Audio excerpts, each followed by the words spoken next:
সম্মানিত সুধী, আজ আমি আপনাদের সামনে আল্লাহর একজন মহান নবী এবং পৃথিবীর প্রতাপশালী বাদশাহ হজরত সুলাইমান আলাইহিস সালামের জীবনের একটি চমৎকার ঘটনা তুলে ধরব।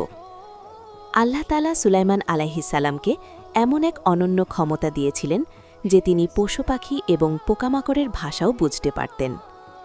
একদা সুলাইমান আলাইহিস সালাম তার বিশাল সৈন্যবাহিনী নিয়ে এক এলাকা দিয়ে সফর করছিলেন।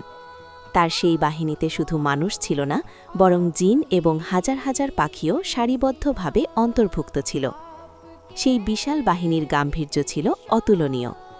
যখন তারা পিঁপড়াদের একটি উপত্যকায় পৌঁছালেন, তখন একটি ক্ষুদ্র পিঁপড়া তার সঙ্গীদের সতর্ক করে বলতে লাগল, হে পিঁপড়ারা, তোমরা দ্রুত তোমাদের গর্তে ঢুকে পড়ো, না হলে সুলাইমান এবং তার বাহিনী তোমাদের পিষে ফেলবে, অথচ তারা টেরও পাবেন না।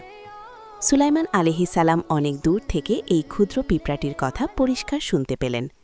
তিনি কোনো রাগ করলেন না, বরং পিঁপড়াটির বিচক্ষণতা দেখে মৃদু হাসলেন। তিনি তার বিশাল বাহিনীকে থামিয়ে দিলেন, যেন ছোট এই সৃষ্টিগুলোর কোনো ক্ষতি না হয়। এরপর তিনি আকাশের দিকে তাকিয়ে আল্লাহর কৃতজ্ঞতা প্রকাশ করে বললেন, হে আমার রব, আপনি আমাকে সামর্থ্য দিন যাতে আমি আপনার সেই নিয়ামতের শুকরিয়া আদায় করতে পারি যা আপনি আমাকে এবং আমার বাবা মাকে দিয়েছেন।